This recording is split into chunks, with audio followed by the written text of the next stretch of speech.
Substance use disorders are much more common than people think, and they're preventable. Here's what insurers need to know.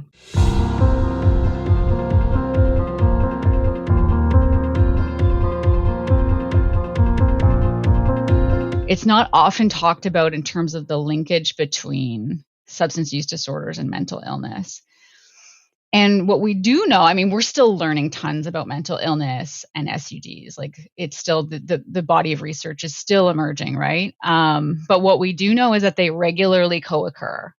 It doesn't mean one causes the other, but we do know that people who have mental illness are at a higher risk of, using substances problematically, and people who use substances problematically are at a higher risk of, mental illness or mental health conditions. And again, we're still learning about why that is. But one of the reasons is they have common risk factors, things like that.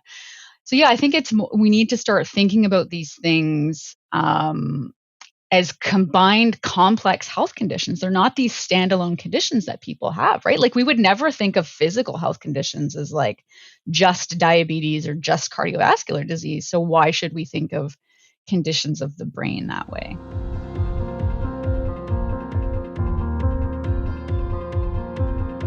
Where digital health comes in and I think has a place to play is in any health condition where the patient would benefit from more frequent touch points than just once a month or once every 3 months with their clinician. But when we think about mental illness or, substance use disorders, these are issues that people have to tackle every single day, right? And in the case of mental illness, they have to tackle with each thought that they have. So digital health and digital health applications play a huge role in helping to kind of connect care in between those more acute stages where we're seeing a clinician. They can provide more frequent touch points, education, peer support. And another really interesting role that they play is sort of reducing the barriers to treatment. So if you think about traditional rehab, what we think about rehab services for substance use disorders, you have to kind of like leave your entire life behind. You have to pack up for 3 months, go on this other location, leave your job, leave your family, probably forego income for a few months.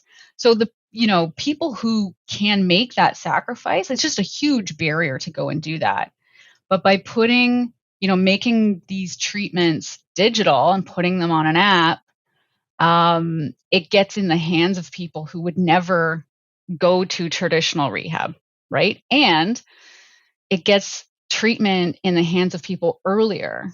And like most illnesses, the earlier the better with mental health and substance use disorders, right? So they absolutely, I think, play a really critical role in many different health conditions.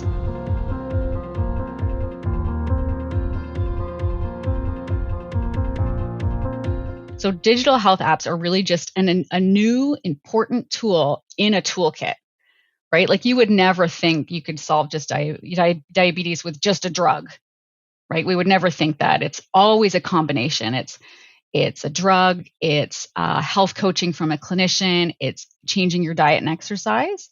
So when it comes to like mental illness or substance use disorders, it's just one thing now that we can deploy within the broader set of things. So within mental illness and substance use disorders, there are patients who will still need to see a clinician on a regular basis. There are patients who will need pharmacotherapy. But these apps help provide more of a connective tissue between other types of treatment and where you just need kind of more of a touch point or peer support or things like that.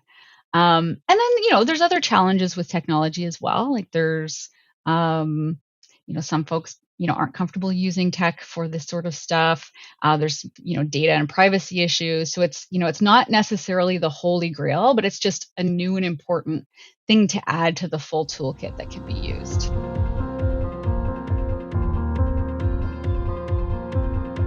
It's such an evolving area, and we're all learning, alongside other, stakeholders. Like there's still a lot for us to learn. But I do think that there's an opportunity for us to be more proactive, to really think about the role that we play in evolving that from protection to prevention, The earlier that we can get treatment into patients' hands, the better.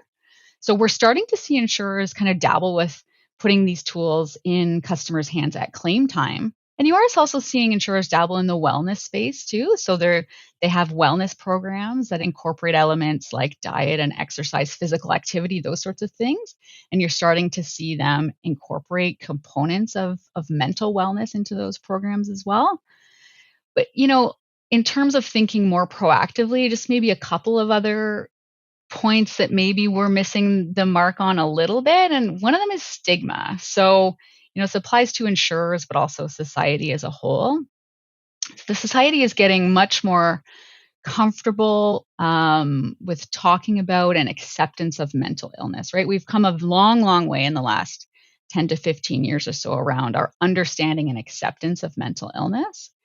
And you see insurers out there talking about the importance of mental health, and that's really important. But we can't say the same about substance use disorders. We've not made that same progression in substance use and addiction. We don't talk about it openly. Like, what if we were out there talking about, hey, are you using, like, has your alcohol use increased over the course of the pandemic? What if we were out there talking openly about those things? So I think there's an opportunity for insurers to do that. It's often easy to think that this is a challenge or this is a healthcare problem for public health systems to address. And while that's true, it absolutely is. It's one of their main challenges right now, especially coming out of the pandemic. That challenge is too big for public healthcare systems to handle on their own. So I think insurers play a really important role in helping to fill that gap and meet society's evolving protection needs. And we're really well positioned to do so, right? We understand risk, we understand morbidity and mortality and how different health factors influence mortality and morbidity. We have relationships with our customers, we engage with them. So we have an opportunity to be more proactive in bringing solutions to market.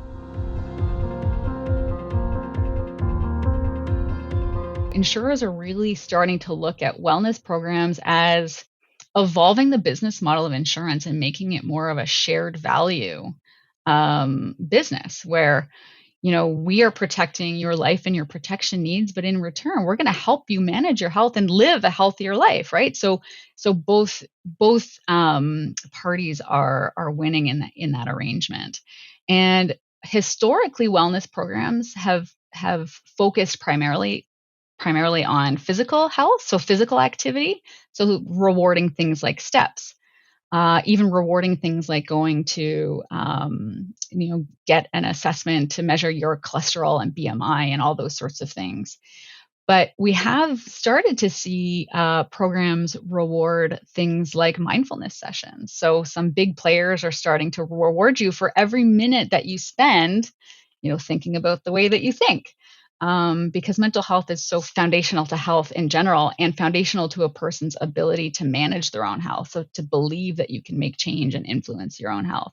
But I think that that's an exciting area of evolution. I'd love to see more of that. But how do we move into programming that is, talking about substance use and problematic use of it and putting literature, education, programming in front of people earlier as part of these wellness programs to avoid those situations getting worse.